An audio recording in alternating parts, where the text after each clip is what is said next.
የሚዲያ ተቋማት የስርዓተ ጾታ አማካሪ እንዲኖራቸው አስገዳጅ አሰራር መኖር አለበት። የቻናሏን ፕሮግራም ቡድን ስለ የሴት ልጅ ድንግልናን በሕክምና መመለስ ላይ እየተወያዩ ነው። ሐኪም አቅርበው የሙያ ማብራሪያ ይጠይቃሉ። ናፍቆት ትናገራለች። የሴት ልጅ ድንግልና ተገዳ ተደፍራ ወይም በስራ ጫና ምክንያት ስታጣው ወዳ ፈቅዳ ለምታገባው ሰው ስትል ድንግልናዋን በሕክምና መመለስ ትችላለች ትላለች ሐኪም። አዎ ይቻላል ሊያ ትቀጥላለች። እንደዛ ከሆነማ ሁላችንም አሁንም በሕክምና ድንግልናችንን እናስመልስ፣ ባሎቻችንም ደስ ይላቸዋል ትላለች እየሳቀች።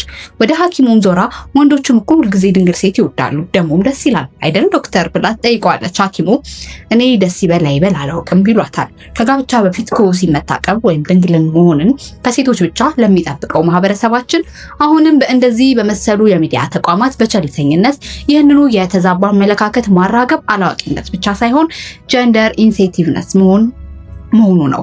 ድንግልና ከጋብቻ በፊት ከወሲብ ታቅቦ መቆየት ለሴቶች ብቻ ሳይሆን ለወንዶችም አስፈላጊ ነው። የሴቶች የወንዶችን ድንግልና መጠበቅ በወሲብ ከሚተላለፉ በሽታዎች ኤችአይቪን ጨምሮ ይጠብቃቸዋል። ለሴቶች ደግሞ ካልታቀደ እርግዝና ተከትሎ ጥንቃቄ የጎደለው ጽንስ ማቋረጥ እንዲሁም ሞት ይጠብቃቸዋል። ሴቷ ወንዱም ከጋብቻ በፊት ከወሲብ ግንኙነት ባለመታቀባቸው በህይወታቸው ቅድሚያ ሊሰጧቸው የሚገቡ ጉዳዮችን ትምህርት፣ ስራ፣ መንፈሳዊ ህይወት እንዲያደናቅፉባቸው ይሆናል። በዚህ ምክንያት የሴቶችና የወንዶች ድንግልና ከጤናም ሃይማኖትም ከማህበራዊም ሆነ ከኢኮኖሚ አንጻር ያለው ፋይዳ ከፍተኛ ነው። በዚህ ቻናል ግን ሴቶችን ብቻ ድንግል እንዲሆኑ የሚጠብቅ እንደምታ ያለው ንግግር ማስተላለፍ ተገቢ አይደለም። ጣቢያውም ሆነ የፕሮግራም አቅራቢዎች እልፍ ሴቶች ባገቡ በማግስቱ ድንግል ሆነሽ አላገኘውሽም በሚል በባላቸው እየተገደሉ ያውቁ ይሆን? እልፍ ሴቶች ትዳር ሲመሰርቱ ባሎቻቸው ድንግልናቸውን ባለማግኘታቸው ምክንያት በትዳር ዘመናቸው በሙሉ በባሎቻቸው ስድብና ድብደባ እያስተናገዱ እንደሚኖሩ አያውቁም ይሆን?